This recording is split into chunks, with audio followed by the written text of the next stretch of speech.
সিরিয়ায় বিদ্রোহীদের আক্রমণের মুখে পালিয়ে যাওয়া সাবেক প্রেসিডেন্ট বাশার আল আসাদের রাজনৈতিক দল বাথ পার্টিকে বিলুপ্ত ঘোষণা করেছে দেশটির নতুন প্রশাসন।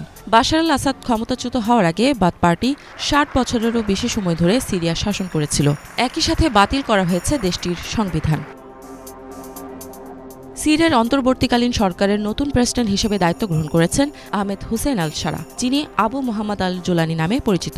নতুন প্রশাসনের অধীনে সিরিয়ার সেনাবাহিনী, নিরাপত্তা বাহিনী এবং অন্যান্য সশস্ত্র গোষ্ঠীগুলোকেও বিলুপ্ত ঘোষণা করা হয়েছে। বুধবার আল জাজিরার একটি প্রতিবেদনে জানা যায়, সিরিয়ায় বাশার আল আসাদকে ক্ষমতাচ্যুত করার প্রায় ২ মাস পর সিরিয়ার ডিফ্যাক্টো ও বিরোধী নেতা আহমেদ আল সারাকে দেশের সংকটকালীন সময়ে প্রেসিডেন্ট হিসেবে নিযুক্ত করা হয়েছে। দামেস্ক থেকে আল জাজিরার সংবাদদাতা ওসামা বিন জাবেদ জানান, এটি একটি স্মৃতিময় দিন। এটি এই দেশের এগিয়ে যাওয়ার পথ আরও স্পষ্ট করে দিয়েছে, কারণ নতুন প্রশাসন কেমন হবে তা নিয়ে অস্পষ্টতা ছিল। এদিকে নির্বাচন না হওয়া পর্যন্ত আল সারাকে প্রেসিডেন্ট হিসেবে মনোনীত করা হয়েছে বলে জানিয়েছেন কমান্ডার হাসান আবদেল গনি। পাশাপাশি তাকে একটি অস্থায়ী আইন পরিষদ গঠনের অনুমোদন দেওয়া হয়েছে। এটি নতুন সংবিধান গৃহীত না হওয়া পর্যন্ত কার্যক্রম চালাবে। সিরিয়ার অন্যান্য সামরিক গোষ্ঠীর মতো আল সারার নিজস্ব দল হায়াত তাহরির আল শামকেও বিলুপ্ত ঘোষণা করা হয়েছে। আল জাজিরার প্রতিবেদন অনুযায়ী দামেস্কে একটি বৈঠকের সময় এসব ঘোষণা করা হয়। এই সময় আল সারার সশস্ত্র গোষ্ঠীর কমান্ডাররা ওই বৈঠকে উপস্থিত ছিলেন।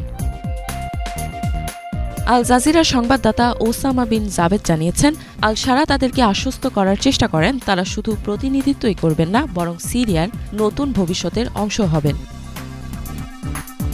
এদিকে সিরিয়ায় নির্বাচন কবে হবে তা এখনও স্পষ্ট নয়।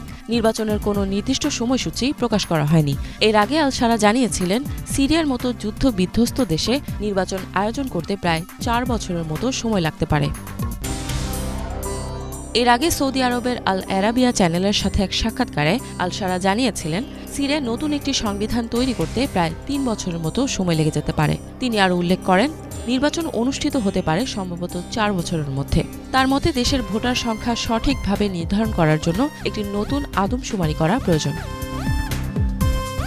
সিরিয়ার অন্তর্বর্তীকালীন প্রেসিডেন্ট আহমেদ আল সারা সম্প্রতি একটি টেলিভিশন বক্তব্যে জানিয়েছেন, তার মূল লক্ষ্য হচ্ছে একটি শক্তিশালী সরকার গঠন করা। তিনি বলেন, দেশের জনগণের প্রতিনিধিত্ব নিশ্চিত করতে একটি জাতীয় সংলাপ কনফারেন্সের আয়োজন করা হবে, যেখানে সকল পক্ষের মতামত শোনা হবে। এরপর ঐক্যবদ্ধভাবে একটি শক্তিশালী সরকার গঠন করা হবে। আহমেদ আল সারা আরও উল্লেখ করেন, সিরিয়া একটি বৈচিত্র্যপূর্ণ দেশ, যেখানে বিভিন্ন ধরনের মানুষ বাস করে। তাই সরকারের প্রতিটি শ্রেণীর প্রতিনিধিত্ব থাকা অত্যন্ত জরুরি। তার মতে শান্তি প্রতিষ্ঠা করা বর্তমানে তার সবচেয়ে বড় উদ্দেশ্য। ইফাত জাহান, বাংলাভিশন।